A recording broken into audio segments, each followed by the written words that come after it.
Okay, good evening and welcome everybody to the January 11th, 2022 Planning Board meeting. This meeting is being recorded. We'll start by doing a roll call of members present because it's a virtual meeting. Let me first go to Andrew Boardman. Present. Kristen Ferguson. Present. Haley Orbital. Here. Nathan Bosdet. Here. Linda Miller. Here. And I'm not seeing Kate this evening, but maybe she will be joining us shortly. With that, I will turn to the first item, which is our administrative business, which it pertains to the release of a restrictive covenant at 38 McCollar Lane, Lot 2. Elizabeth, could you run us through this, including describing what the restriction is and how and the assessment that it's been the requirements to release it have been satisfied? Yes. So subdivision requires there be a performance guarantee for to ensure the installation of the road drainage and utilities. And the subdivision control law and the board's subdivision rules and regulations allow 4 different types of performance guarantees that the applicant developer can choose from. There's CDs, letter of credit, tri-party agreements, and most of them choose restrictive covenants, which is a document that gets recorded at the Middlesex Registry of Deeds, and it restricts the sale of any of the units until the project is brought up to a certain certain level in the construction as far as the roadway, the utilities, and the stormwater drainage. So the developer has received one release for lot 1, which is the first house on the right as you come in, McCollar Lane, and is now requesting a release of lot 2, which is the next house on the right.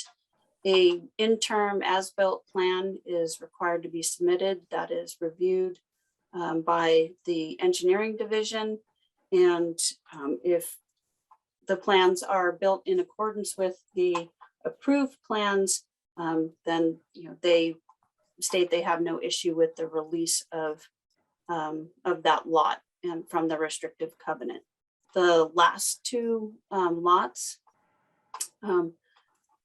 are still covered under the restrictive covenant as the developer moves forward, and once those lots released, they are required to continue to submit additional interim as-built plans along with basically a punch list from their engineer for the cost to complete any remaining items, including the final as-built plans.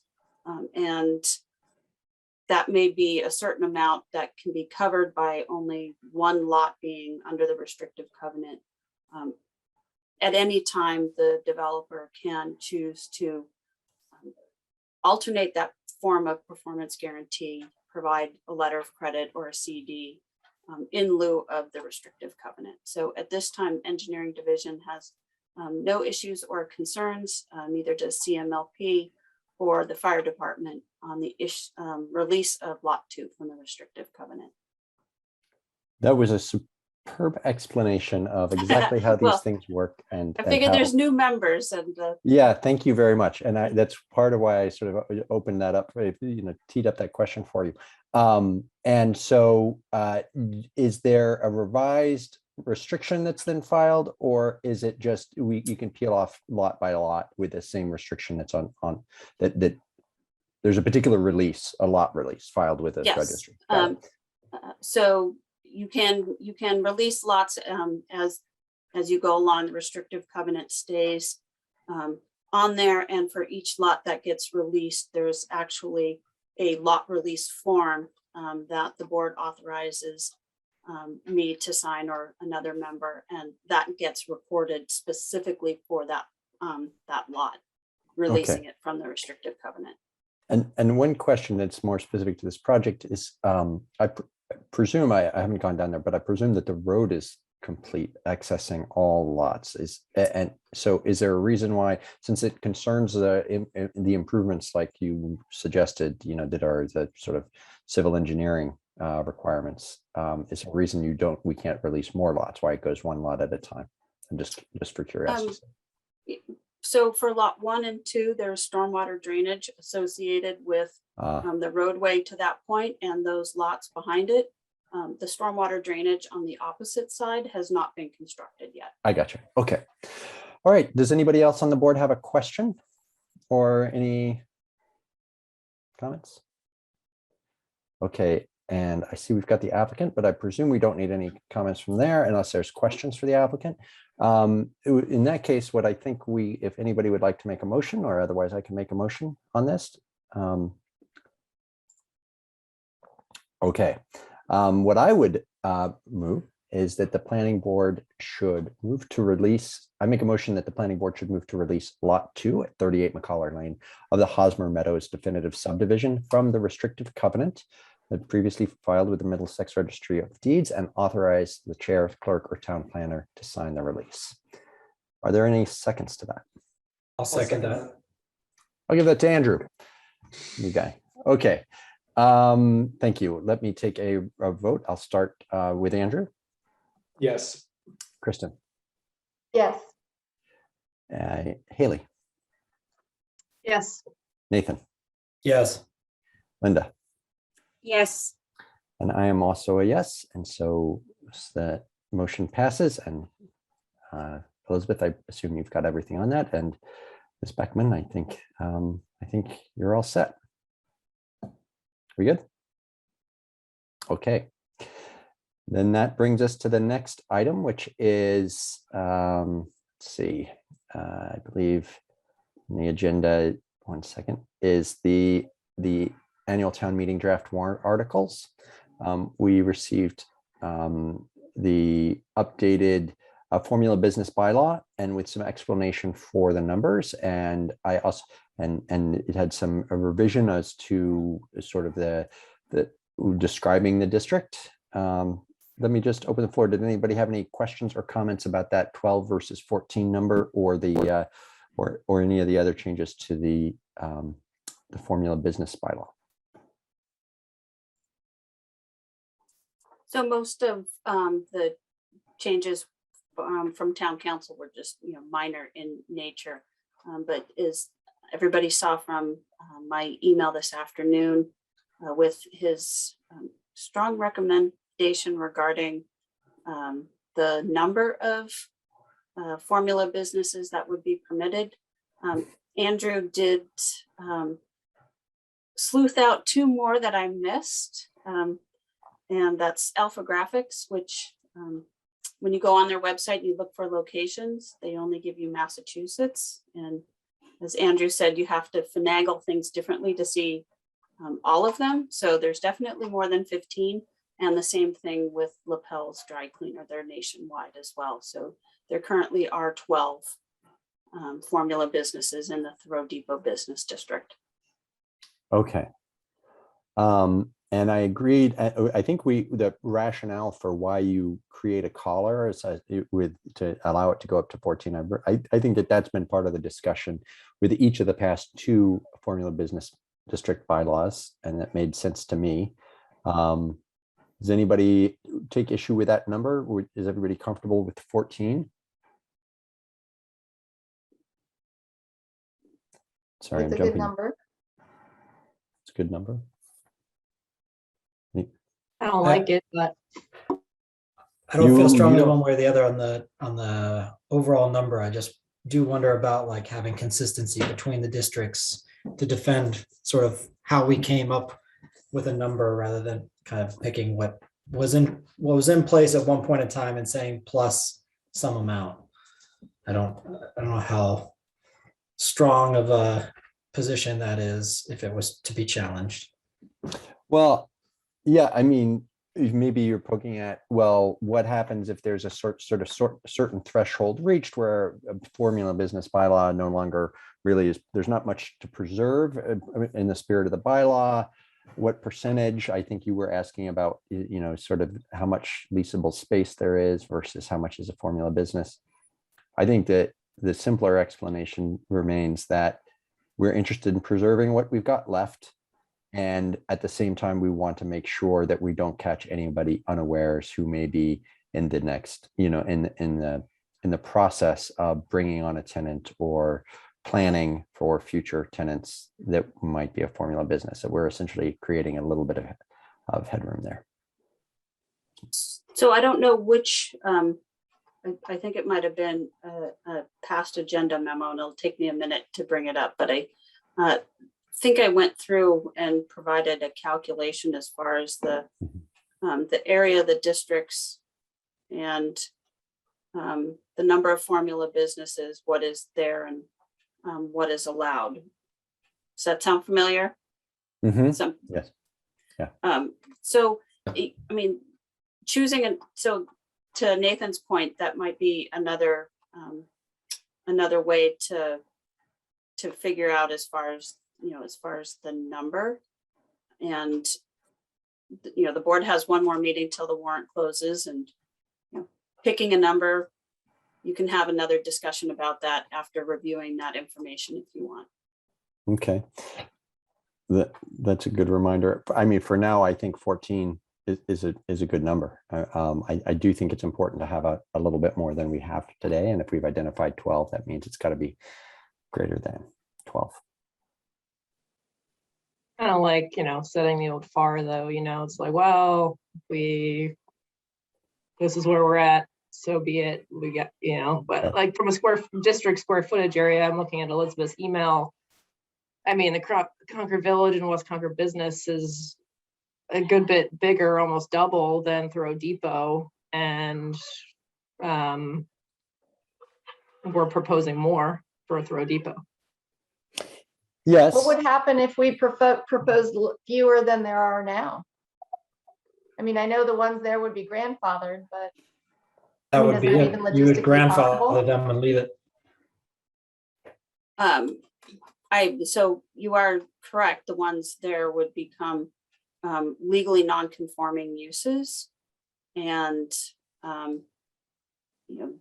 once they go away, somebody could not, come back in there.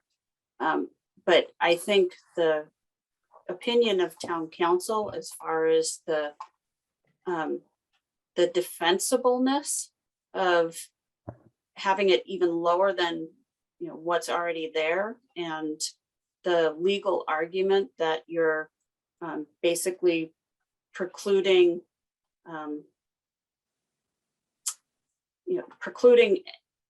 even what's there to remain. And it's along those lines of We're not precluding them to remain though. Well, so Haley, what it, I think boils down to is there is case law in Massachusetts striking down very similar statutes. This is artfully or bylaws. This is artfully put to try to address prior court opinions, but I don't think we want to set ourselves up, do this in a way that is inviting litigation. And maybe that's too conservative of a position, but the concern it would be if somebody brought litigation. First of all, we would then be in the position of defending it really across the town or the 3 districts, and we would there would be the cost associated with that. I think what we try to do is we put in place a sort of the reasonable, what would our town council has advised us is a reasonable position that's less likely to attract litigation, to be completely open.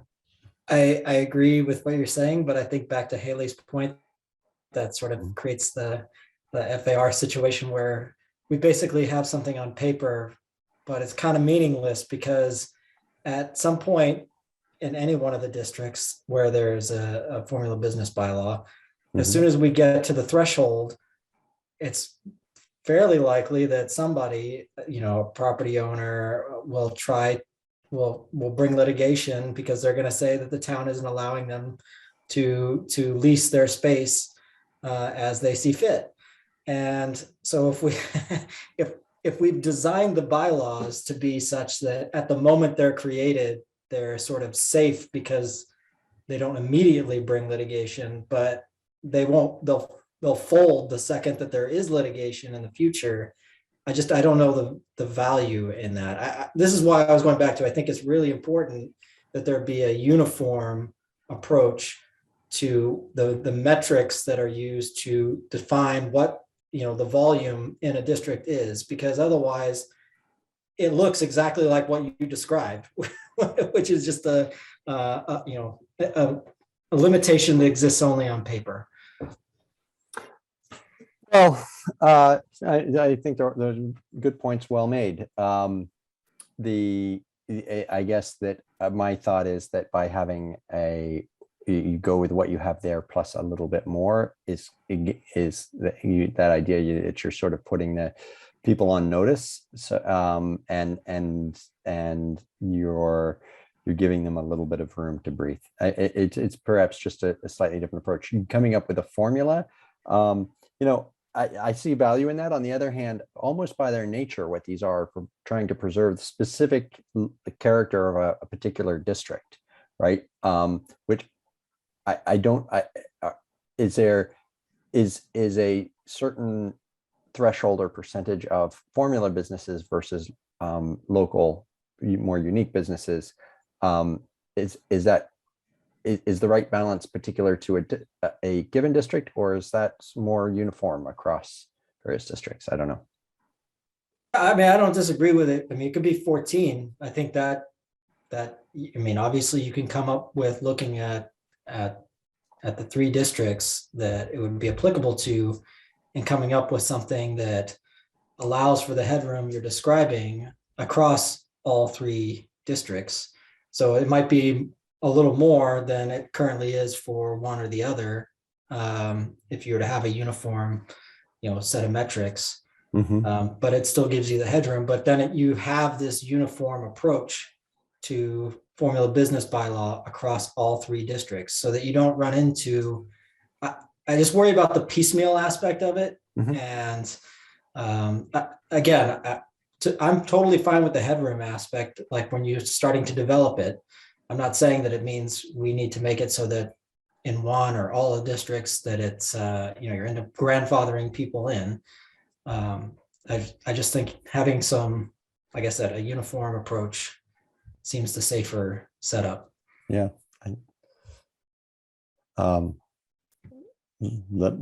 Andrew, I feel like you want to say something.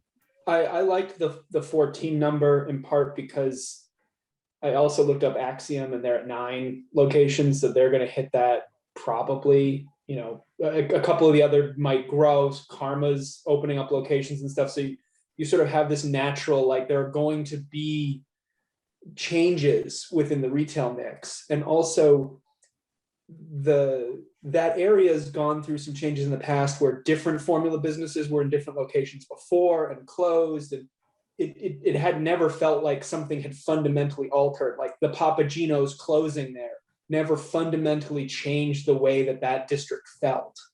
It used to be a Stop and Shop, not a Crosby's. These things don't necessarily alter it too much one way or the other. And by giving a few retail spots to grow and shift, it doesn't necessarily mean that you're going to, hit your head up against the wall. But if all of a sudden it became what that Bedford Center location is, where all the rents are really unpayable by local businesses, and it all becomes just Bruegger's, Camella, like 5 or 6, full-on chain restaurants because it's the only thing that can come in, then that's a different story. By giving it a little bit of room, you're admitting that there will be some retail flux, but that it's not going to be tragic if something changes or a drag out fight immediately. Linda. I would also concur. I think 14 is a good number. If we have 12 now without any restrictions, essentially we're saying the market forces have created this environment where that's what we have is that amount of formula businesses. and I think that we can say what the town is telling us is we want to preserve the current feeling of this eco space in terms of retail, and nonetheless not be so draconian that we don't, like Andrew said, give some latitude to changes in the retail environment. So I think that we could say that really we're going with a pretty long-term traditional numbers in terms of formula businesses in this district. And we're making sure that that is going out in the future, what the community has told us we want to do, assuming this gets passed. Mhm. Okay. All right. Kristen or Haley, any further comment on? So, Burton, yes, Elizabeth. the other option is that I can ask town council to watch this, 20 minutes of the board's discussion and see if they're available for the next meeting, just to, provide their input if would be helpful. What do you guys think? Yes. I mean, it never hurts, but I don't know that it's necessary because I think that the point of the formula bylaw, we talked about this, it's in the explanation there that we want to kind of preserve this mix of businesses. I think that in the last 10 years, at least, I'm not sure how that number has changed. The number of 12 businesses I don't know if that's grown significantly in the last, decade or two. I've only been kind of in that area for the last decade or so. So I don't remember significant change. And so I think by saying that we're currently representative, we still have a good mixture and we want to preserve that, I think that's a reasonable way to make the argument for the number, but we want to allow for, organic growth of existing businesses should they change and become qualify as formula businesses. And I guess my question is that the West Concord formula businesses bylaw has been in place for quite a while, and I'm not aware of anyone challenging it, but I might not. And I see that somebody has their hand up, and she might have information about that.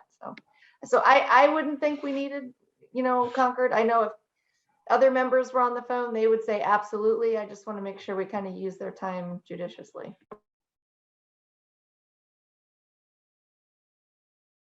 Sorry. Yeah, I kind of agree with you. I'm sensitive to kicking over questions like that.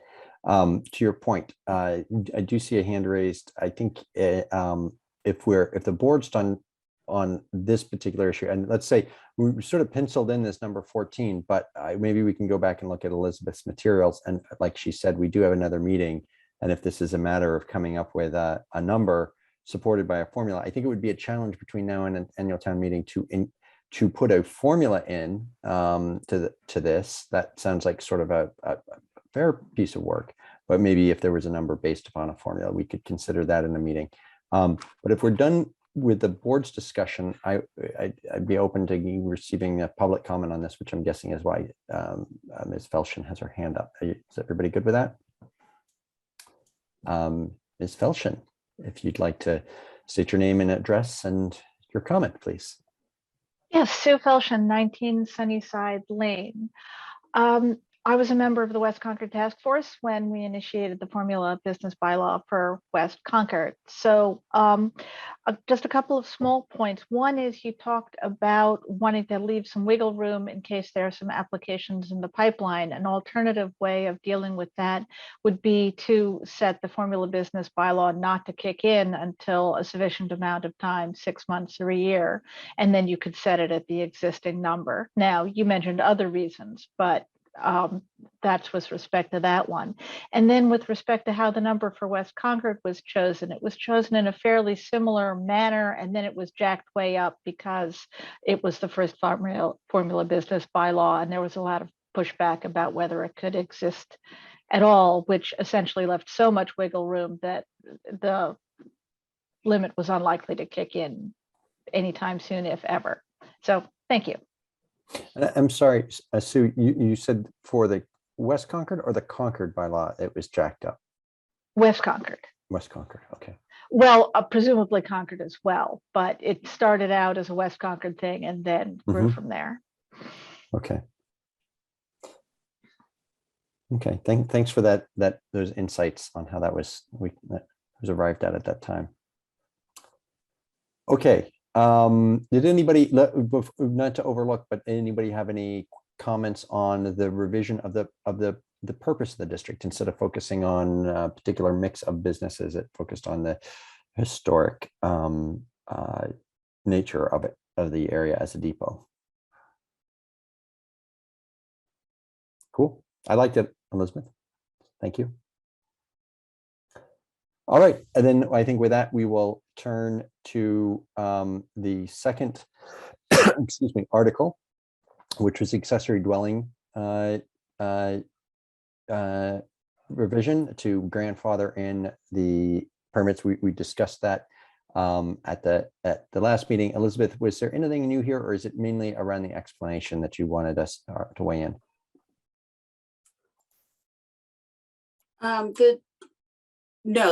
The changes that town council suggested were, very minor in couple, different word here, different word there. If there were no significant changes to that draft bylaw at all.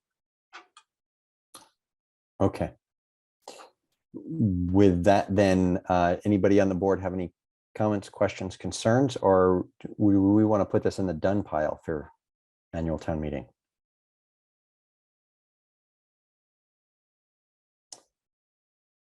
All right, that is leaving the station then. So we have at least one. So Burton, for the formula businesses, you wanted the board to review this again at the next meeting? Yeah, I think come back to the number. Yeah, that's the one item that's left open. Sorry for not being definitive there. No, that's okay. And Yep. did you want me to see if town council can be there, or? I don't think that's necessary. I think we've gotten Okay. their input Okay. previously, and we understand their rationale. Yeah. Okay, the next agenda items, 1 second. I apologize since I don't have this printed out in front of me, so I'm jumping from application to application. Okay, there are draft meeting minutes from 12/28/21. Or actually, I'm sorry, you did the revised agenda, which had the rules and regs, site plan reviews, discussion. So Yep. as far as the warrant articles, there was just the discussion on the floor area ratio and the ceiling height issue. Mhm.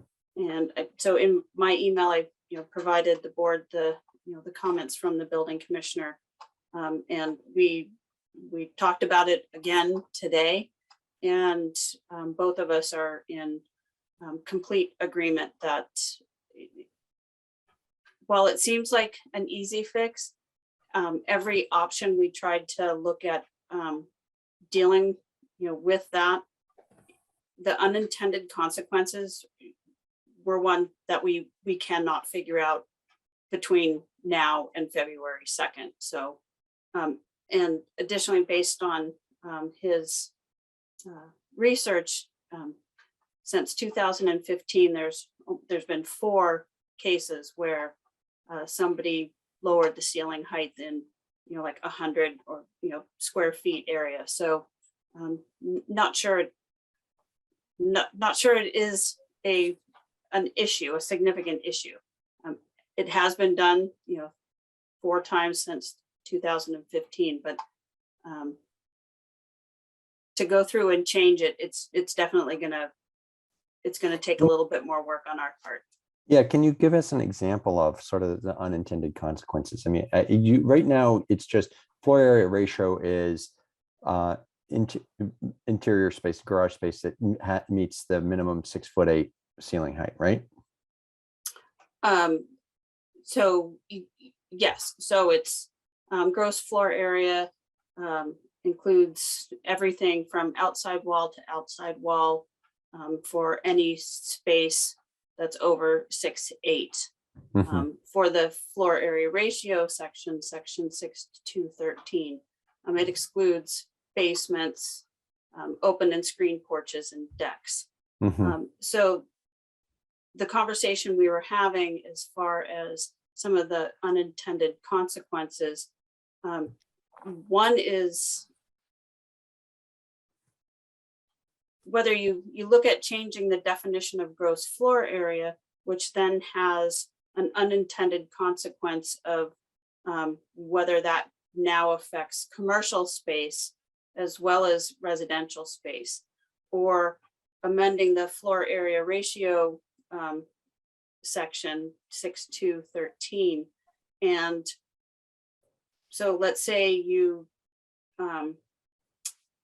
it excludes basements, open and screen porches, and it includes all other space. Well, then what you probably will see is things that would get added would be if somebody had a pitched roof and put in a dormer, or put in a little bump out for a little seating area, or a bay window. Or what you would probably see is the current architecture that everybody loves as compatible with the neighborhood. You probably wouldn't, you would see that things change to a point where it would be more flat roofs, 35 feet tall, and not that New England character with the pitched roof and items. And there's other, as I talked to all three building inspectors, just trying to go through and think about, well, do you just do the first and second floor?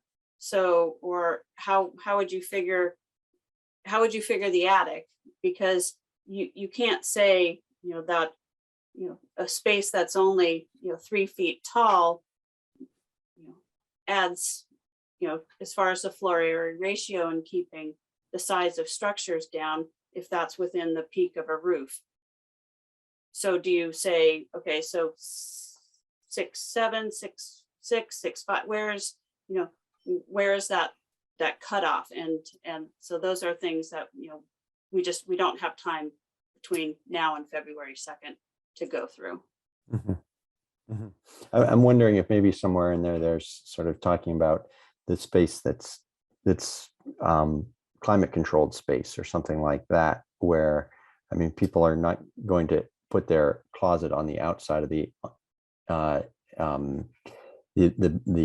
insulated envelope of a building or something like that, Well, Conditioned but you space. could have a small, a 200 square foot, 300 square foot finished space in the in the peak of an attic, and that may not be it may be finished space, it may not be heated space, but could still be used for a playroom or something. So that's where it gets more Okay. complicated to try and come up with something that works.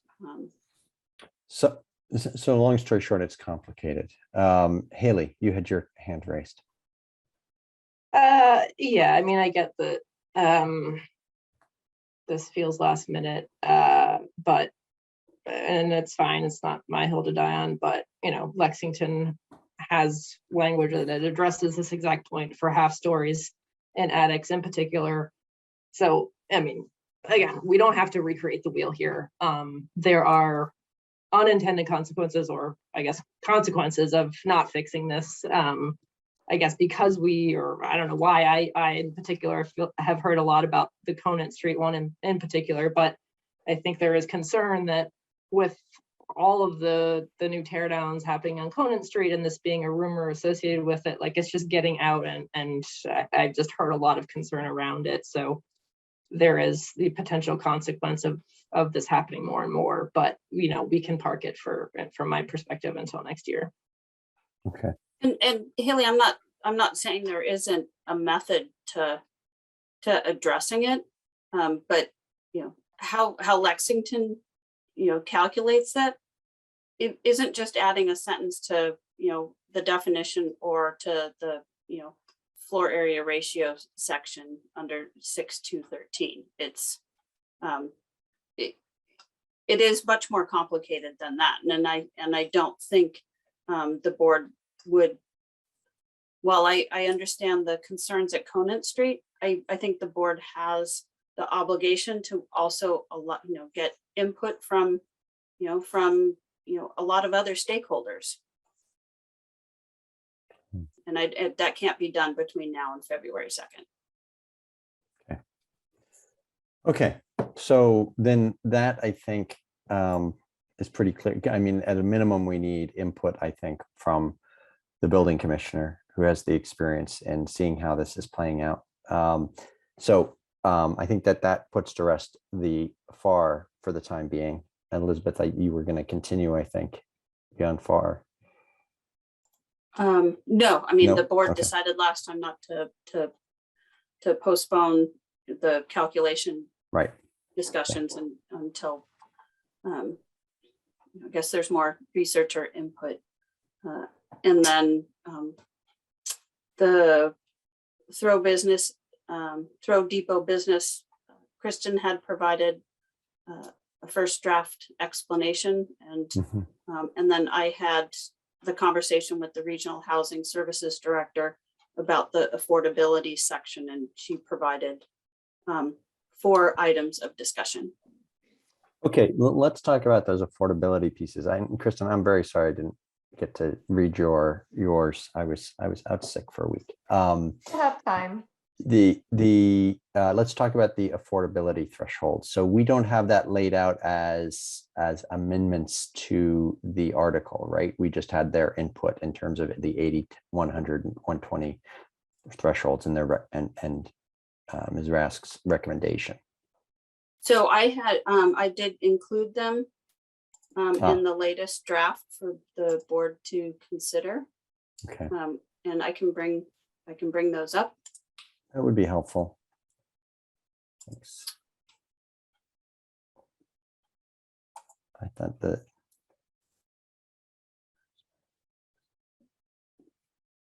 Okay. Do you see my Yeah. Sunrise, or do you see Thoreau Depot? We see Thoreau Depot. Okay.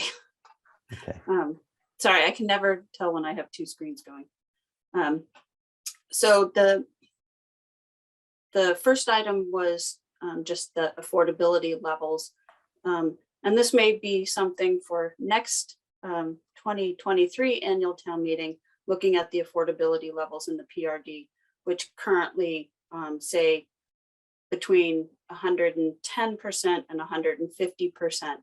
And with the area median income where it's at, 150% AMI is no longer even considered the moderate income level. So 120% is currently considered the moderate income level by HUD. So that's where she recommended 80% is DHCD, 100% is use of CPA funds, and 120 is the upper range of moderate set by HUD. So those were her reasons for recommending those percentages. The next item dealt with, and this was something that the board had talked about previously, and she was just able to put it actually into words for me, dealing with that fractional units. So if somebody has anything over 10 units, 20% must be affordable. The first unit would be at 80%. The second unit would be, the developer could choose 100 or 120. The third unit would be back to 80. The fourth unit would be, if they chose 120 the first time, they choose 100 the second time, and it goes back and forth. But at, let's say, like 13 units, your 20% is a fraction less than 1.5. So rounding down doesn't seem fair, and rounding up is, rounding up is, creates, could create an issue for, a developer and just a project when there's not that many units. So she proposed this in lieu payment for fractional units, and based on the current, the current sales price required for those two different area median incomes, it's not a lot of money. It could be anywhere between $5,000 and $10,000, but it's money that you're not missing. It's it's an opportunity. So that's why she recommended that fractional unit section. And then the last part dealt with what it is. The mix in the number of bedrooms. She added the second part of this regarding the proportional mix be proportional to the mix for the market rate units, so that you don't have a situation where you have 16 units, 2 of them are affordable, and both of those affordable units are 1-bedroom units, when all the other 14 units are like 2-bedroom units. Right. So that's the third recommendation she made. Okay, let's start with the principles. Does anybody on the board have questions, comments on this idea to be more specific about this formula with 100% and 120% AMI, and then this fractional payment thing, which is a new thing. We don't have that anywhere else in our bylaw. And then the requiring a similar ratio of affordable units in terms of number of bedrooms to the market. Let's start with the principles. Does anybody have comments or concerns? Yes, Kristen. No, so I'll wait till you get to the next part. Okay. Not about the principles. I don't have a question. Okay. Anybody else? Not a concern. I think it's good that it aligns with HUD. Yeah, I think that this is actually a really good improvement. That I think it's great to get this feedback. That I have always wondered, well, what do you do about these fractional pieces? And you've heard me say before that I think that having a payment and in lieu of payment mechanism, now that we have the trust that's been established by town meeting, is a really good idea and could solve a lot of these thorny issues we have with steps, right? The 4 units, and you go into 5 units, and all of a sudden you're building, affordable units. So I like that we're reflecting that here. I also like the requiring that the mix be equal, because of course I think what we would see is a lot of 1-bedroom units or studios. The wording, I think that I'd like to spend some time with, and in particular in that the paragraph in terms of the 100 and 120. The first read of that, it suggested that it's binary because it says an equal mix of 100 to 120. I think that we could just make that clearer, that it's not a range of 100 to 120, but that it's some at 100% affordability, one at 120% affordability, or it's AMI, excuse me. And I also think, and I'm sorry because I don't have the language in front of me anymore, that how we describe what the scenario where you arrive at a fractional unit could be clear, because it says any unit fraction of 1.5. I think what we're talking about there is when the formula that is applied as described in the preceding sentences, if it results in a fractional number of required affordable units, as opposed to, if the developer proposes building like 1.5 or, 7.5 houses, that might clarify it. I will tell you, I don't know if I'm going to be able to draft it on the fly because my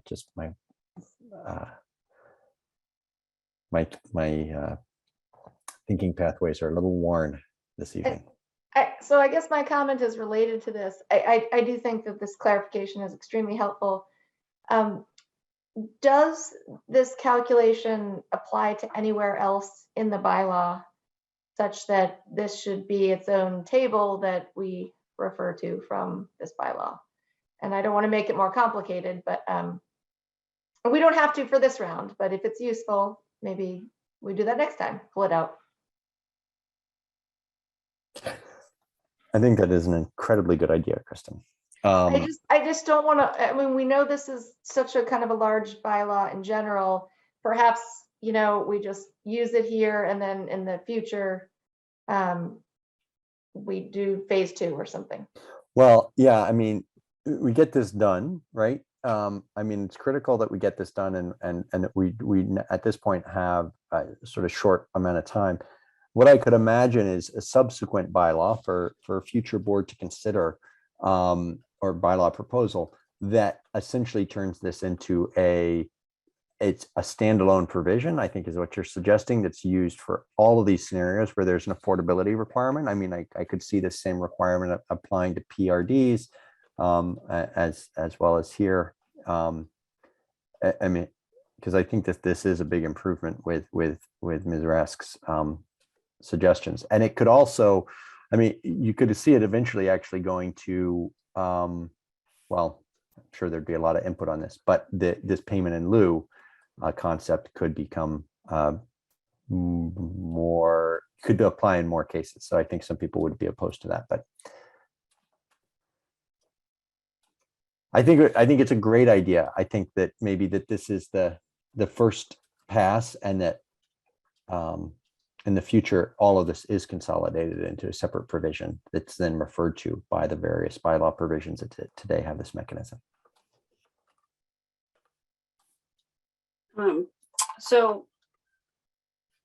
So this word, everybody can see my screen, correct? Mm-hmm. So this was 100 to 120, you're saying between 100 and 120, correct? Burton, to your- yeah, it's meant to be, yeah, it's binary, yeah. Okay. I'm just gonna unhighlight this, so. And then, so for this section, changing it, if the 20% requirement creates a fraction of 1.5 or above, the unit requirement shall round up to 2. Or I could say fraction. Yeah. A fraction between 1.5 and 1.9. Could you, and sorry, can you ever get a fraction of 0.5 or less than 1?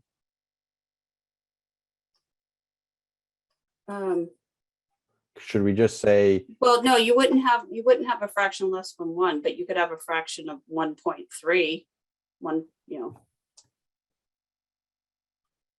Right, because if it's between well, let's say it's 7 units and we're saying 10%. Okay, 10% of the dwelling units. What if it's 7? So your formula is 0.7 units. No fewer than 1 unit must be available. Okay. So okay, so that gets between you to 5 and 10, it's going to be 1 unit, and then after after 10, it's greater than 10, it's 20%. Okay. Okay.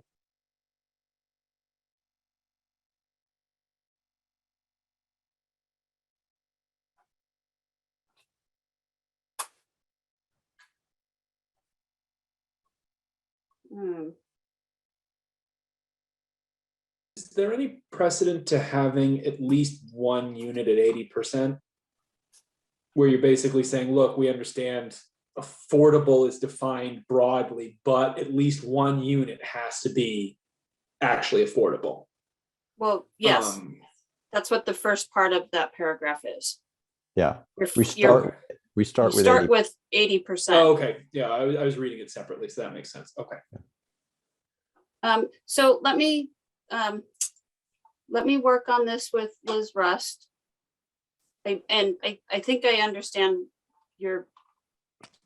understand your point about the wording, and so I'll work with Liz Rust on trying to make that more clear. But to Kristen's, your point is not introducing the fractional unit because it is nowhere else in the zoning bylaw. Not incorporating it at this time, and then should this pass, look at it for next time. Yeah, we don't need to mess with it any further. Just something to think about for future board. So to take the fraction unit out of Oh, the paragraph. No, it's really just this really good explanation in 7.11.4.4 that maybe that becomes its own explanation, and then this bylaw or any other ones that have to do with affordable housing all points to the same section, so that the calculation of affordable housing is consistent throughout the bylaw. Or yeah, but you don't have to do anything right now. Okay, All right. And Elizabeth, I will try to, well, if you take a crack at this with Ms. Rust, I Okay. keep saying Rust, and then circulate it before the next meeting, I might, we'll take another look at it, but I think we're really close. I think it's a really good change. Okay. Okay. Just thank you for reaching out to her on that.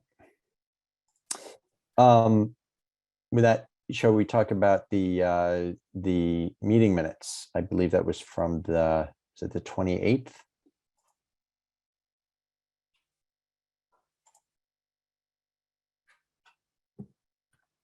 I saw one typo that I sent to Nancy. I think that's it. Okay. Does anybody else have any comments, edits on the minutes? Okay. Can we, would somebody like to make a motion that we adopt well, I actually, so you sent a typo, is that already incorporated in, or that's not? Good question. If they, let's see, on the, They must not be, or don't- else they would have been recirculated, right? yeah, I don't think it's included. it was just, Yeah. yeah, it was, It's not yet. Nope. Okay, it is literally a misspelling okay, great. of one word. Well, then with that, what I'd like to do is make a motion that we adopt the board minutes of December 28th as with the correction submitted by Kristen. And can I get a second to that? I'll second that. Okay, Um, thank you. So Haley just sent me a text. Haley, can you unmute yourself? Yeah, I can unmute. It's just weird. I try to come off video and it says you cannot start your video because the host has stopped it. Okay, I'll have Nancy will look into it right now. Yeah, Okay. I'm gonna check. I can sign off and sign back on and see if that works, but let me know what you want me to do. Haley, did you have any, since you may have been blocked from Oh. speaking? Try it now. There we There go. we go. Welcome back. Did you have any comments on the minutes? No, but was wondering if we were circling back to number 3 on the agenda after this, since I think we skipped it. Yeah, let's do that. Thank you. Okay. Yep. So I got a second on the motion from Nathan. I'll go around the room. This is a vote to approve the minutes as with the spelling correction provided separately by Kristen. Andrew, how say you? Yes. Kristen, Yes, Haley, Yes. Nate, Yes, Linda, Yes. And I'm a yes as well. So those minutes are approved. And thank you for preparing those. All right, now Haley, to your point, let's return to the discussion of the rules and potential for the rules and regs on site plan reviews. Elizabeth, if I could just take a moment, a little like you did the great introduction on the subdivision lot releases. If you could just give us the elevator version of what we have today to guide site plan review processes, and what would, how rules and regs are developed, what type of approval and what type of approvals are required. Are rules and regs approved by the board? Do they go to town meeting, et cetera, that kind of thing? Currently the planning board does not have any rules and regulations for site plan approval, even though it is, they are referenced in the zoning bylaw, and site plan review criteria that is in the zoning bylaw. You know, I don't even remember when it was first adopted, but my first time I started was in 1998, and it was in there. It's been in there for quite a while, and no planning board has ever gone through the exercise of drafting rules and regs. So the process is, it does not require town meeting approval, but it does require a public hearing for the adoption of the rules and regs by the planning board. Currently, what guides the board as far as site plan review is the criteria A through H, and all of those items you're familiar with, you know, as far as sound, site, buffers, traffic, parking, town services, water and sewage disposal. What site plan rules and regulations do is provides a much broader context of what it specifically is the planning board is looking for when, let's say, you're dealing with landscaping. So in Concord, the board's actually been lucky with most of the developers come in. They use, you know, native plants, but maybe the site plan rules and regulations will, you know, provide a much broader guidance on, you know, landscaping that, you know, close up to the building, you can have, you know, slightly more, you know, water intensive, you know, maybe a flower bed or something by the entrance, but, you know, in other places you want it to be, you know, more drought tolerant as, you know, as climate change happens, or so it provides a much broader framework on what it is the board is looking for. Many communities in their site plan rules and regs for like parking lots, say for every 10 spaces, you have to have a landscape island that's at least, you know, let's say 15 feet wide. And, you know, it has to be able to accommodate certain types of plants and snow storage, or so it definitely just provides much more guidance to somebody on what it specifically is the board is looking for in a good site plan. Okay, that was a great background. And then the exercise we have in front of us is we have a blank slate with respect to what the site plan rules and regs would be. We've got this criteria that's been used. Have I got that correct? Okay. Yes, and as Haley mentioned, at least with the floor area ratio, this is not something new that there are communities out there, and Haley provided some, you know, the two good examples, Northampton and Watertown. And for those, you know, they include the sustainability side of things as well. And I think there are going to be more and more communities that are going to be looking to amend their regs to include that type of guidance as well. Okay. And I think that the outcome of our discussion tonight should be, I mean, first, get a sense of the board whether we want to go ahead and start working on rules and regs. What are sort of, if we can establish what the principles should be and what we could look to in terms of the things that would be the rules and regs in that timeline. And maybe before we start that discussion, Haley, your fuzzed out hand, your background was fuzzing out your hand. If you would take the floor, since you provided the examples, and I think I've probably given the most deep thought to this issue. Yeah, I mean, I think it would just add two things maybe. Actually, Amanda pointed this out to me because I had honestly forgotten, but this was in our goals as of July. So just for whatever that's worth, not coming out of the blue here on this one, hopefully, but honestly, I had even forgotten since July feels like forever ago. And so we had discussed it back then, and yeah, I don't think we had really brought it up as a board since then, because we are typically driven by the town meeting process, which is totally fair. And this is outside of that.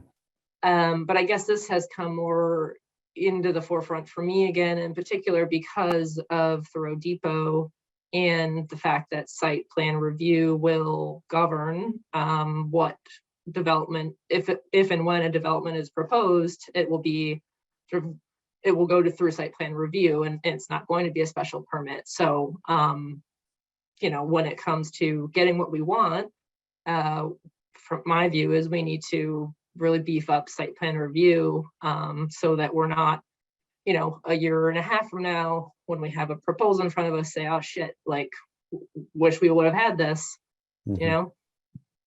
Yeah, I agree 100%. And I think that it would be a good way also to reflect a lot of the feedback we've gotten as well. Do you want To Burton, to add Yeah. on to Haley's thoughts, I think having site plan rules and regs is you know, the perfect counterpart to the design guidelines. The design guidelines really focused on the buildings and you know, how the buildings related to you know, the neighborhood and the site plan rules and regs will really relate to, you know, the other areas of the site and how that relates to, you know, internally and externally as well. So when you say the other areas of the site internally and externally, you're talking about things like traffic and well, so you know, driveway, you know, driveways, and so, you know, currently part of the issue, especially near Crosby's, is the number of driveways in Right. succession. And so many site plan rules and regs say, you know, for, you know, a particular, you know, development, you know, it needs to, you know, appropriately, you know, have the interior circulation, you know, be guided to, you know, appropriate locations, and not having, you know, a driveway. And then, you know, internally, as far as, you know, as I said, the example of, you know, every 10 spaces have some type of, you know, landscaping that can support a shade tree, you know, not these skinny little things that you see that do nothing, but can actually support a tree that's, you know, Right. in, you know, 10 years provides shade and helps, you know, as far as the heat island effects and those types of things. Okay, so that makes it clear how it works in relation to the design guidelines.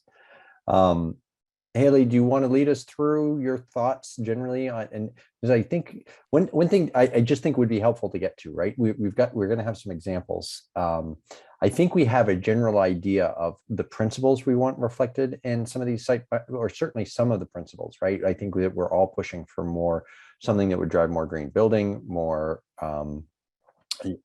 usable open space. We could account. I mean, some of the stuff you sent over tries to account for some of the traffic impacts. If we can get a sense of that, we're all working towards a set of principles, and maybe you've got some ideas on what those should be, and then or we can talk about the examples. I don't know. How would you like to proceed here? Well, I mean, everybody knows what I gravitate towards. So, I mean, I think honestly, I myself probably need to go back and like look at the breadth of what can be covered. Certainly more than I've been focused on with, you know, of course, which is the sustainability stuff. But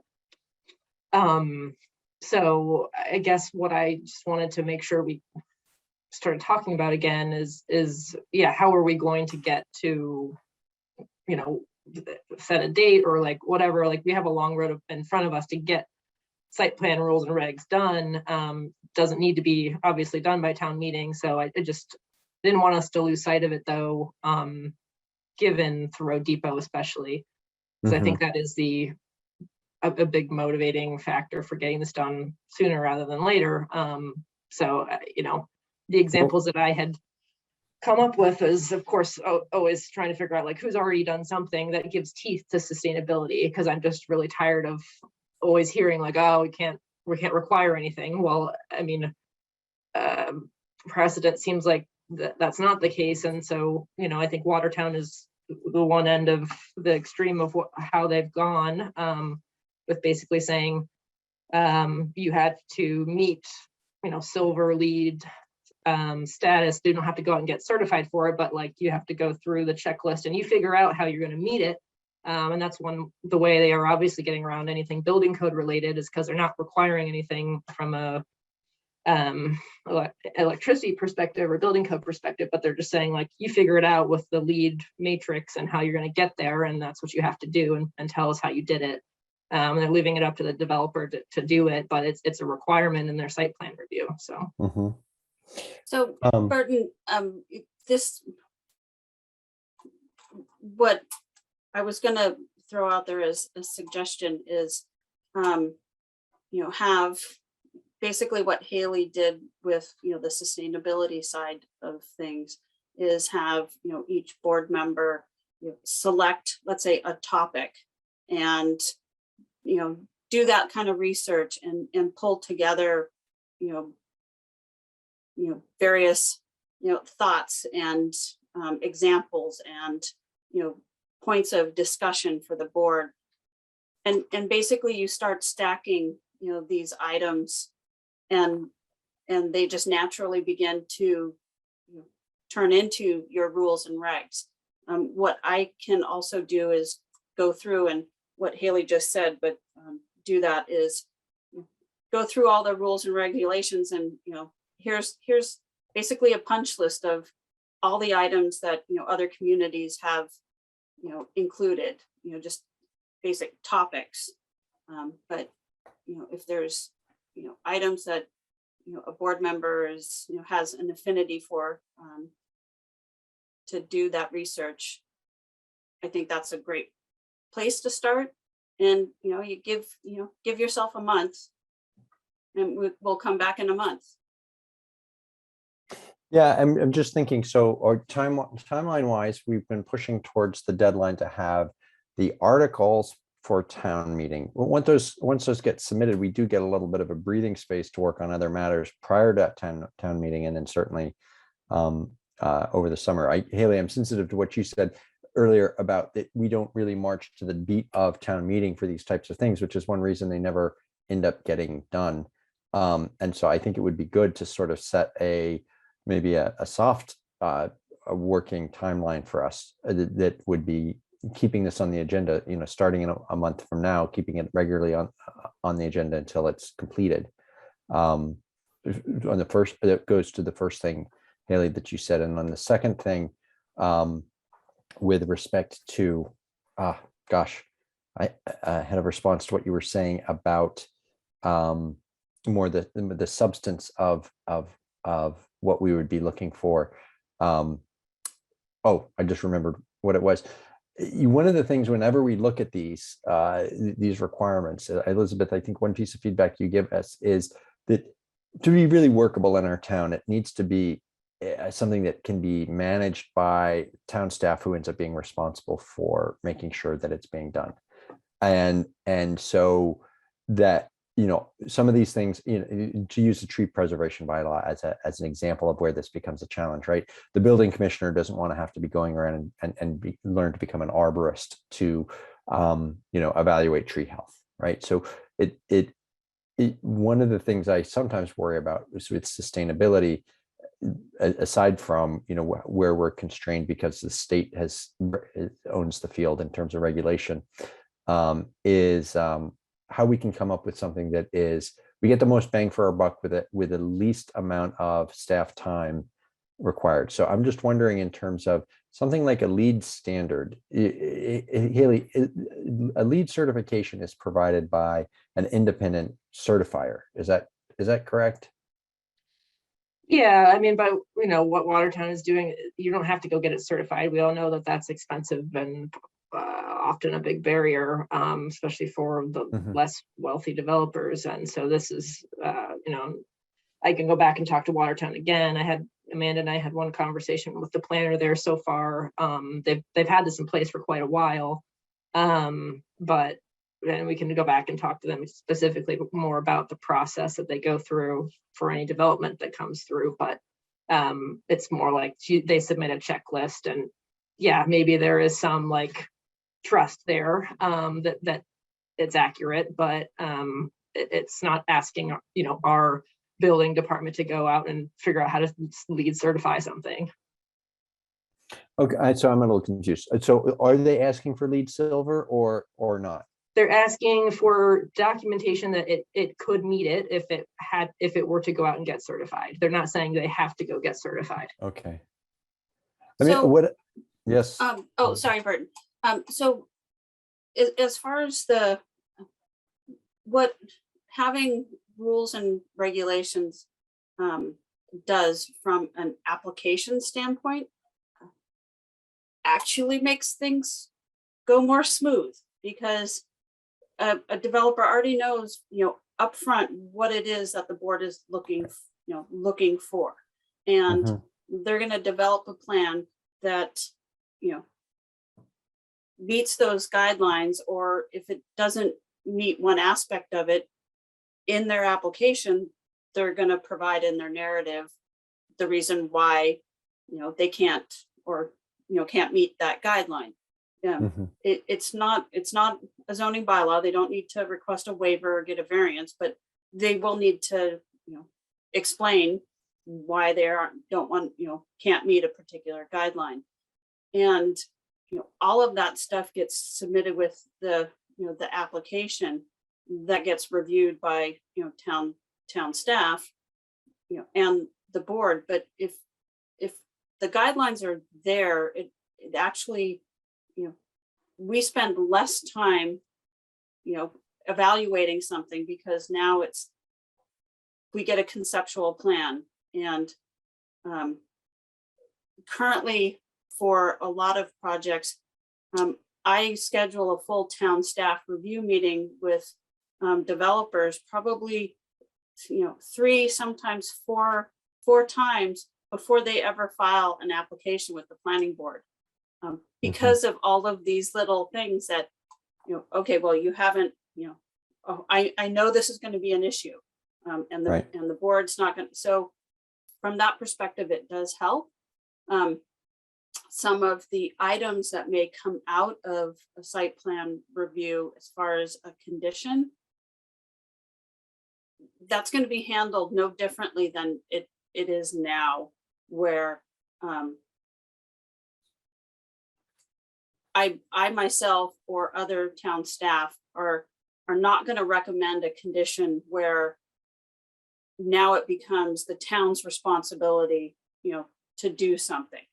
The conditions will always be written, the same way, when it needs to happen, what the applicant needs to do, and, town staff will review that, but it won't become something that the town itself has to take over. So I'm less concerned about this becoming a burden.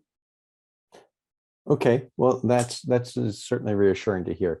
And I guess just the other half of that piece, my concern about creating something that's administratively challenging to manage is on the applicant, right? I just want to make sure we're thoughtful in terms of thinking about something that most significantly advances our goals without the undue cost. So what I'm thinking about is the LEED certification. I've heard that lots of people want to build with the elements that are incorporated into LEED, but getting the actual certification is extremely expensive. So you see projects that go well beyond LEED, but they never get them certified. So that's the other half of it. Haley, you Well, had that's exactly what Watertown's doing though. I mean, that's why they okay. did what they did. And that's why I followed up with you on a question about that, because I thought you'd said they were requiring LEED silver, and so I was confused there. Okay. So Shall we talk? lastly, oh, sorry, Burton, lastly to that point, I actually think having design guidelines is for a developer may actually save them money, because they'll go to their consultants and their engineers and their Yeah. landscape architects and say, here are the design guidelines, develop a project that, is within these guidelines. And so they're not coming back, revision after revision. Oh yeah, I fully agree with that. I fully agree with that. I'm a solar developer. It is extremely rare that I come to a town that does not have site plan rules and regs. And when I do, we do exactly that. I throw it to the consultant and I say, here you go follow this, and I'm done. It's way easier. Yeah, I agree 100%. That certainly the regulatory certainty reduces the cost of. And just like the last point on the LEED thing, I mean, like in talking to Watertown, I think it is very clear there is already a gravitation towards sustainable building design and LEED or whatever it is, but it's all happening closer to the city. It's not quite getting out to Concord yet, but those are the developers we want, right? Like, we want those that are already familiar with it, that know how to do it. And so I don't view it as at all a barrier anymore. We're just attracting the developers that we want. Haley, you may be misconstrued that I am not strongly in favor of this, which I am. What I want to make sure is that we are selecting a standard which most quickly advances our goals at the most achievable cost to the developer. So, for example, requiring passive house might not, may be extraordinarily challenging for people to meet passive house requirements, when we could get 90% of that if we somehow were otherwise able to require, electric conditioning and things along those lines. So if I've given you that impression, I'd like to withdraw that. Okay, shall we talk about the particular the examples that we've been provided by Haley, or do people want to raise their hand and say what they'd like to bite off in terms of the goals that we'd like reflected, and how we can do that in site plan regs?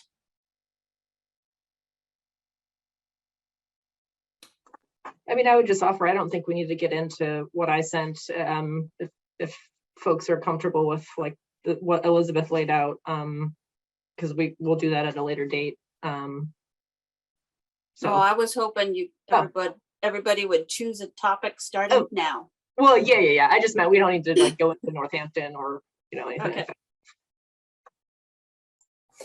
When we're talking about choosing a topic, I will admit candidly that site plan rules and regulations are not something that I'm well steeped in.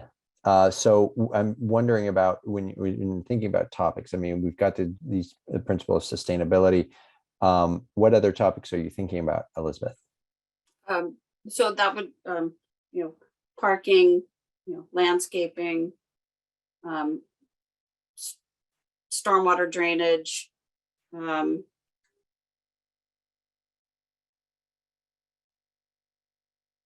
Like, and How I about we can't do think- this? How about can't we do think of this, anything move this else. forward? If I can, as a homework assignment, ask everybody to read the examples. We've got two of them, and go through and think about which section that which particular section you might want to dig into deeper. And I'd ask you have sort of a first choice and a second choice in terms of some of these things, or if you find other examples. And then we can consolidate that, come back and say, we can each provide our feedback. I suspect this isn't going to be a formal thing where each person goes off and has to write a book report No. on particular towns' rules and regs, but maybe what we can do is just to bring a little focus to the discussion. And I'm also sensitive to, this shouldn't be Haley's homework assignment. All of us should be bringing our own ideas to this. Does that sound reasonable to everybody? I'm seeing some nods. That's good. Kristen, you've got your hand raised, please. Elizabeth, I think you are trying to quote things from 11.8.5 site plan review, where we have that's where A through H is. Okay, so that will help guide, The what criteria. we're trying to define. Okay. So lighting will be its whole own little section. So currently, while the site plan criteria deal with lighting, there's no, and excuse me, when somebody, for a commercial project applies, they're told well in advance, you're going to need a photometrics plan. But site plan rules and regulations would, say that, and it would say, and actual, like the physical lighting, you measure from the base of the ground to the top of the fixture. It's not how tall the pole is. So we have one project that's currently under construction in West Concord. Excuse me.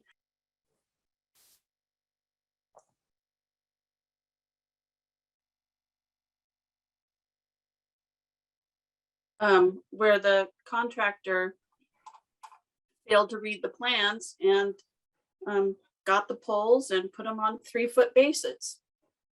They're now 3 feet too high. So sorry, but those types of things, yes. And I mean, I would say read through Northampton just to see what something published of like a comprehensive site plan rules and regs looks like. And you just look at the categories, I guess. Okay. That's a question. So for something like, because mentioned sustainability and parking. So if there's things like, a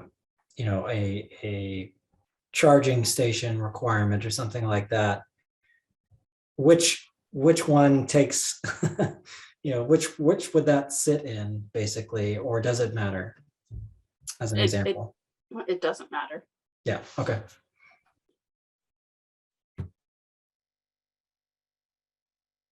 Okay. So our homework assignment, if you choose to accept it, is to go read and in particular, Haley, you're suggesting Northampton. Those site plan rules and regs. We've got the Watertown one as well, and Kristen's drawing our attention to the existing site plan criteria, the items in our existing bylaw. Take a look at that at the next meeting. Come back and we can each bring 1 or 2 points we want to focus on, and then we'll proceed from there. With a goal to continue to progress this through subsequent meetings until we've adopted rules and regs. Does that sound good to everybody and seem like some forward progress? Yes. All right. Thank you. Thank you, Haley, for pushing this forward. Okay, with that said, I think we are at the staff and planning board updates section of the agenda, which I don't have open in front of me, but is that correct? And Elizabeth, if that's true, could you let me know about how Saturday went, since I was not available? So Saturday was the town meeting preview meeting and opening of the warrant, where people who know they're going to have warrant articles just provide a brief update on what they're planning on submitting. So I informed everybody about the Thoreau Depot business, the additional dwelling unit, and the formula business bylaw, and that the board was still, still considering the FAR for the ceiling height, and there really weren't any questions. And I am aware of at least one citizens petition that will be with the planning board for the property owner at 477 Virginia Road. It's the last, really historic house on the left before you get to Middlesex Green. That house was included in the Industrial Park A zone district. That's Middlesex Green, and across the street, the Army Corps of Engineers. It was for a time used as an office. The new owners have converted it and back to its original residential use. Also purchased land behind it, and he wants to amend the zoning boundary between Residence A and the Industrial Park A to have the house be included in the residential zone district, so that it is a conforming use and not a legally non-conforming use. And then there also just gave an update on what the Historical Commission is doing with the Scenic Roads bylaw and the steps that they're taking. I did put together a new webpage for the Historical Commission that has the latest draft of the warrant article that they're working on, and the current draft of all the research for the 9 roads, an interactive map that our amazing GIS analyst put together, where you can click on the map and look to see the exact parcels that front on those 9 roads. And we did, for the Historical Commission, did send out postcards to all of those 450 or so property owners, letting them know that the commission is going to be discussing that draft warrant article at their meeting this Thursday. Then there were all the other presentations, the school superintendent, public works, community preservation committee, finance director, interim town manager, and This was not the meeting, if I'm mistaken, where the sort of assessment as to whether something will be on the consent calendar or not is done. no, that doesn't happen that's until later. after the public hearings. Okay, all right.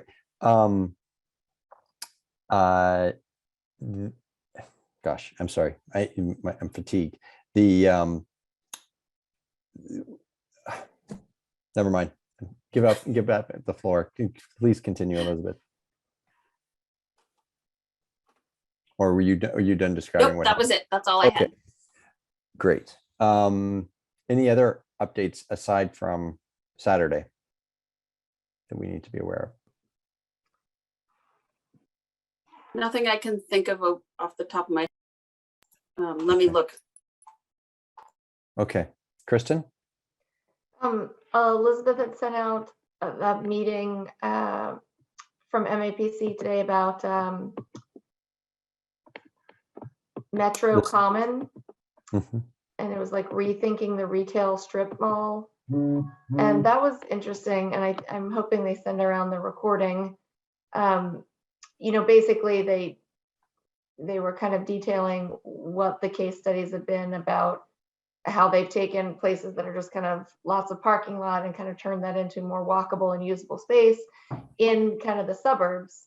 And one example is Woburn, which is certainly larger than Concord, but and then they had examples from around the states. But it was really, I thought, helpful in terms of how the presenters kind of talked about what was important in kind of creating these walkable and sustainable and vibrant areas. So if there's a if there's a recording that I get, I will send it out. Okay. Thanks for finding the time to attend that. It looked very interesting. I unfortunately was jammed up today. I really wish they would do more on-demand webinars. That's why I'm hoping, that's why I usually register, just so that hopefully they send me the link afterwards. They usually record everything and They post it definitely on their- recorded it. I just wanted to make sure that they then, post it or send it out to people, because not being able to, it's not a two-way dialogue necessarily. I mean, at the end, I think people ask questions, but for the most part, it's a one-way dialogue that should be able to be on your own time. Yeah. Yeah, I will, I'll send an email and ask to be notified when it gets posted. Thanks, Elizabeth. And I remembered what I wanted to ask. One other comment. I'm a little unclear. You were discussing the scenic roads bylaw and what's being done there. I'm a little unclear on what action items are before the planning board with respect to that bylaw leading up to its town meeting. So the last time when the chair of the historical commission came to the board, it was to talk about the potential scenic roads bylaw and to see if the planning board was willing to either co-sponsor the submission of the warrant article, or at a minimum at least be supportive of the warrant article. So, but what will happen, once it is submitted, it is a general bylaw, but I think the public hearing will probably be with the planning board, since the state statute has the planning board being the one who has jurisdiction. Oh, okay. So, and I won't make you speak here, but it sounds like our role at this point, I think we gave them a general sense of our support of the concept. I think at the time I was a little bit confused about exactly what we were supporting. We now have a draft bylaw to consider. We will be scheduling a public hearing at some point between now and the time deadline for the ATM. No, the public hearing for the warrant is already scheduled. So when it's- so you're telling that public hearing for the warrant is a planning board public hearing. Yes, And when is March that? 8th. Okay. March 8th. Okay, so we will be having that and maybe co-leading that, or it'll be, with the historic commission? Is that the plan? So the historical commission will be the one actually submitting the warrant.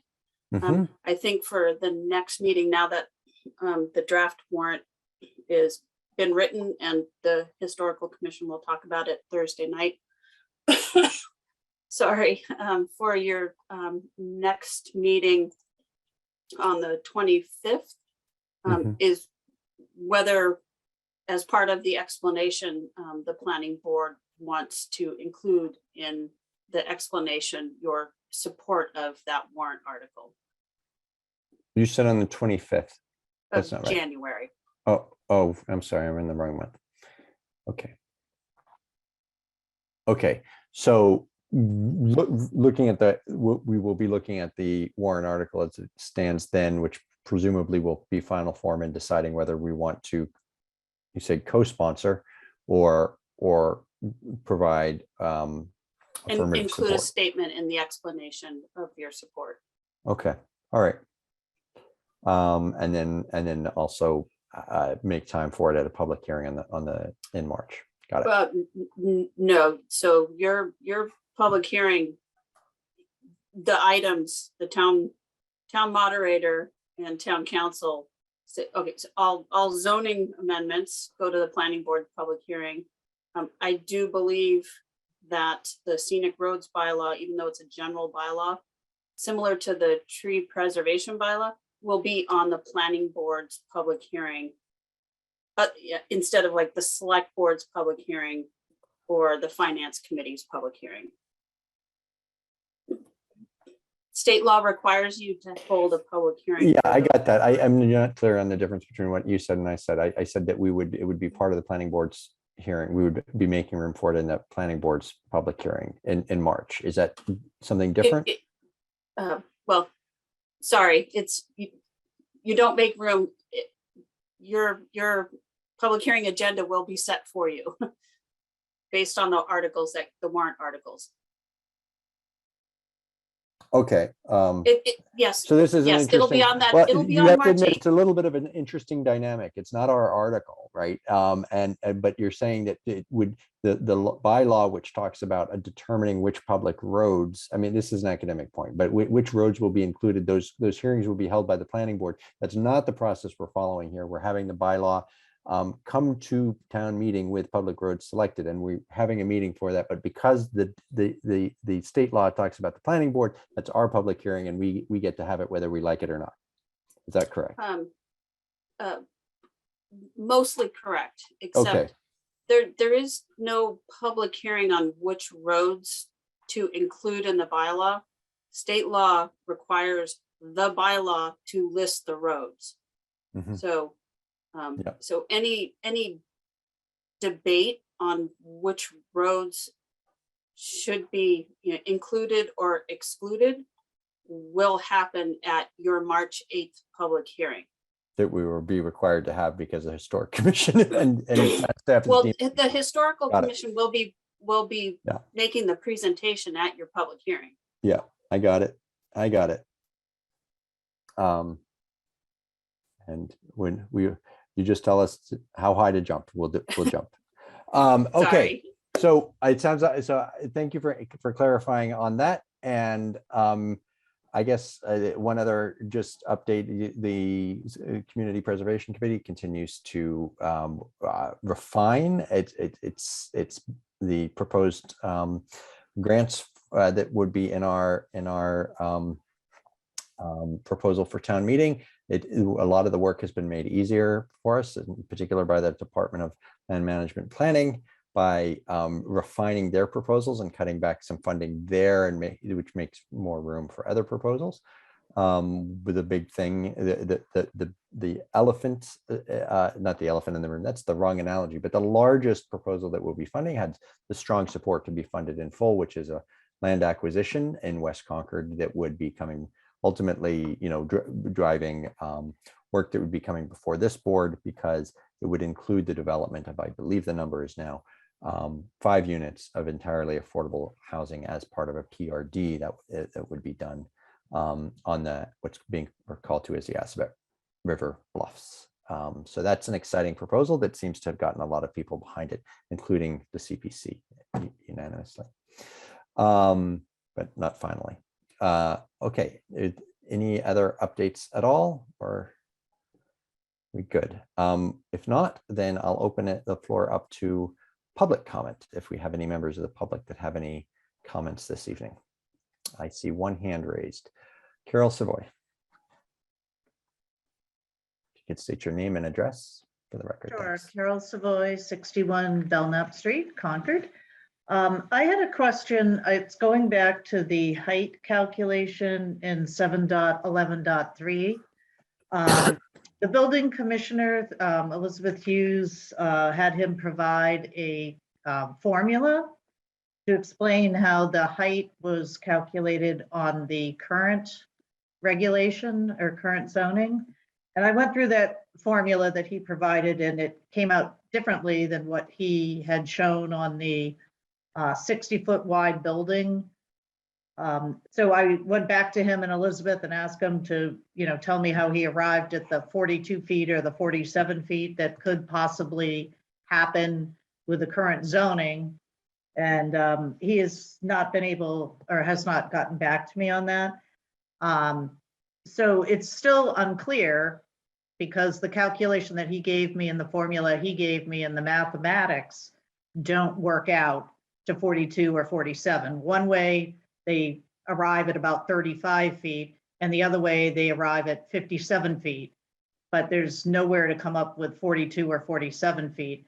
So I kind of feel like it would be good for the planning board and everybody to understand how the current zoning is calculating height before we propose to change something, because we don't know how the current height is being calculated yet, right? So if you don't know if it's good or bad, how can you tell if the new one's going to be good or bad? Because you can't understand how it's being calculated, if you follow all that.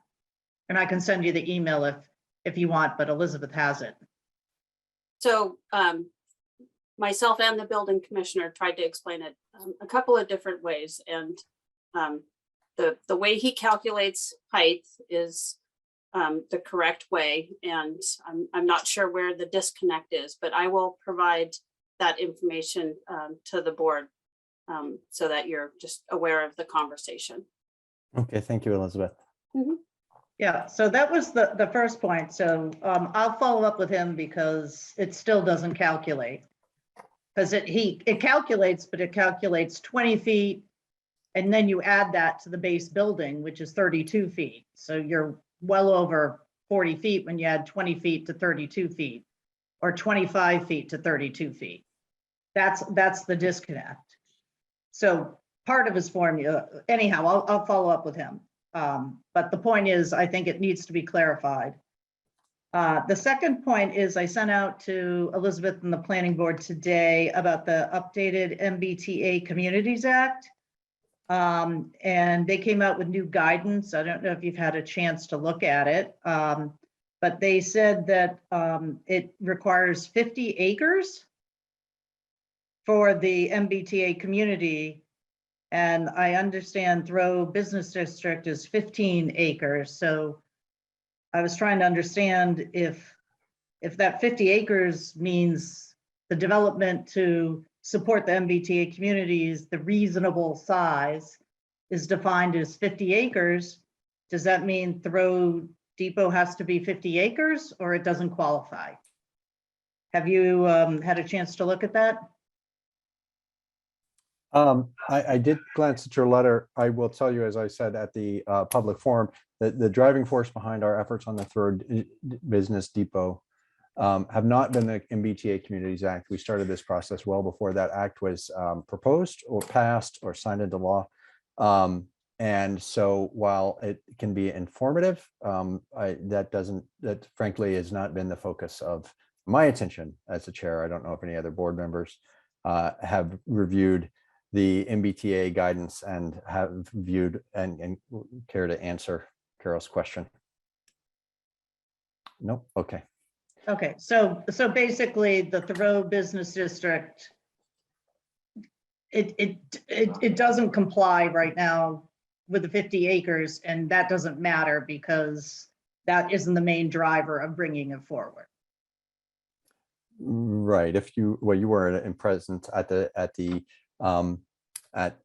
public forum, as I made clear a few times at that, the driver for it was the long range plan, the housing production plan that specifically called out and directed the planning board to develop a way to encourage mixed use development in the Thoreau Depot Business District. That's the driver, plain and simple. Oh, right, sure. Thank you. I just knew there was lots of discussion previously. Not by this about it. board. Not by this board, really. No. Okay, great. That's fine. I just wanted to know if it complied or not, and it doesn't comply, and we're still going forward with it. That's all I wanted to know. And then the final point, I just wanted to talk about the landscaping a little bit that Elizabeth was bringing up, and you're talking about in site plan review. In 7.11.2.4, there was it talks about landscaping, and if the building is going to be next to residential development, which most of Thoreau Depot is, if it's 10 feet next to residential, 5 of which has to be landscaped, there's no definition of what the landscape is. And that's kind of what Elizabeth was saying earlier. So if you're building a 40-foot building or a 32-foot building or a 35-foot building or what have you, if you plant a 6-foot tree or a row of pansies, it still is defined as landscaping, right? So the idea of, putting a buffer of landscaping in there I was hoping that the board could define that a little bit more and say something like the landscaping within that 5-foot area of the 10-foot setback between the, the building and the residential would be, something that would conceal a 40-foot building. So residential, and as a buffer, so the residential area will not be seeing it. So, put a 40-foot tree in there, or put a, great Western arborvitae that grows from 25 feet to 40 feet, or something like that. Is there a possibility that you could put that in this current warrant? Burton, if I can, there's kind of a lot of different elements that go into when the board reviews a site plan, and the items that are in the draft zoning are just one aspect. Then there are the criteria actually in site plan review A through H, and again, the landscaping as far as the criteria deals with the site and sound buffers and as an actual criteria. And that's also where the board brings in that the discussion of how a project is screened from abutters. There's also, as far as the zoning bylaw, there's certain terms that you can't, I would never ever recommend that the board use and conceal. You can never conceal something. You're always going to see some portion of something, or in the winter of the trees. But so that's where you have the item in the draft Thoreau Depot. You have the actual criteria A through H under site plan review in the zoning bylaw, and then you're going to have the design guidelines and the site plan rules and regulations, which will provide that much more detailed guidance on what's expected for that landscaping. And one of those items, will be, if the landscaping is, for a buffer, it should, it shall be or should be, trees that, grow, grow, higher than, whatever, or, have, fill out, or are evergreens, so that in the winter time there is still screening. So that's where that more particular guidance would be provided, where you don't, as you said, the example where it's not going to be 5 feet of pansies. Right. Well, exactly. But from what I understand is those site plan regulations you were just talking about that you're doing your homework on aren't really there yet to the degree that we want them to be. And the Thoreau Depot, if it passes in May. So if it passes in May, it usually takes a minimum of a month before the town clerk can go through and certify all the votes and the articles. They get submitted to the Attorney General, who has 90 days to review them. And let me tell you, they take 90 days. And at like day 87, the Attorney General can send Town Council a memo saying, we've elected to give ourselves another 60 days and to review this, and whether we approve it. So there's it doesn't get approved that day. It has to go So, through and this. Elizabeth, let's just say that it took us 180 days to develop new site plan rules and regulations. In my almost 5.5 years on the board, we've looked at lots of site plans, and there's almost always a discussion of the landscaping, including a review of the landscape plan, the planting list, and the like. And it seems that since we've survived as a town without site plan rules and regulations for an awfully long time. Very long time. We have nonetheless survived by by using this criteria and in a thoughtful manner, applying it to particular sites. Are you panicked that about that, the situation we could find ourselves in? I'm not. Am Right. I panicked? Yeah. No, okay. I think the board is on a very methodical track that's going to track very well with the town meeting process and the attorney general process Right. Okay. by the time something gets approved. Okay. Great. Thanks for that. Yeah, Thanks for as, that summary you know, input. Just an It's- example of, the library, for example, bought the house next door and did the annexation of that and renovation in downtown Concord.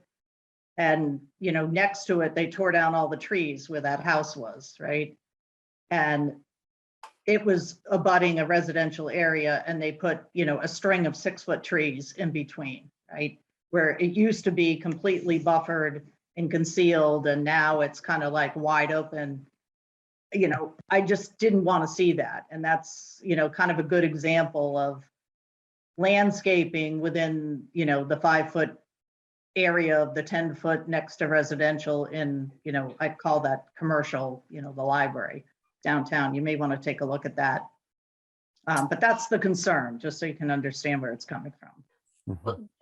Just to provide some clarification, the residential abutter did ask for some of the trees on their property to be taken down at the same time. I So, recall that. Yeah. yeah, Okay. it's always a give and take discussion, and it evolves based on those criteria for site plan. But the design guidelines for Thoreau Depot and the site plan rules and regs will just make that process so much more understandable and basically, as you said, get what the community actually wants, instead of having to, the library had over a year of meetings between the planning board and the zoning board of appeals. And that's because of that going back and forth and discussing things. Right. It was very controversial, I know, and lots of lawsuits and everything else. So I'm just trying to, I'm concerned about that. So I know you're working on the site plan review, and if you could take that under consideration, that would be greatly appreciated. Okay. Thank you for that comment. Do we have any other public comment this evening? Would you like to make a? Okay. All right. Well, with that, I shudder to think we might end up at just under 2 hours this evening. Unless Elizabeth, let me just give you a last chance, last bite of the apple. Okay. Well, wonderful. Thank you all for your time this evening. Don't forget your homework to review the and think deeply about the site plan rules and regulations as we've been discussing. And we will see you all. What's the next date, Elizabeth? January 25th. January 25th. See you guys then. Have a good night, Awesome. everybody. Good health. Thank you. Good Take care. night.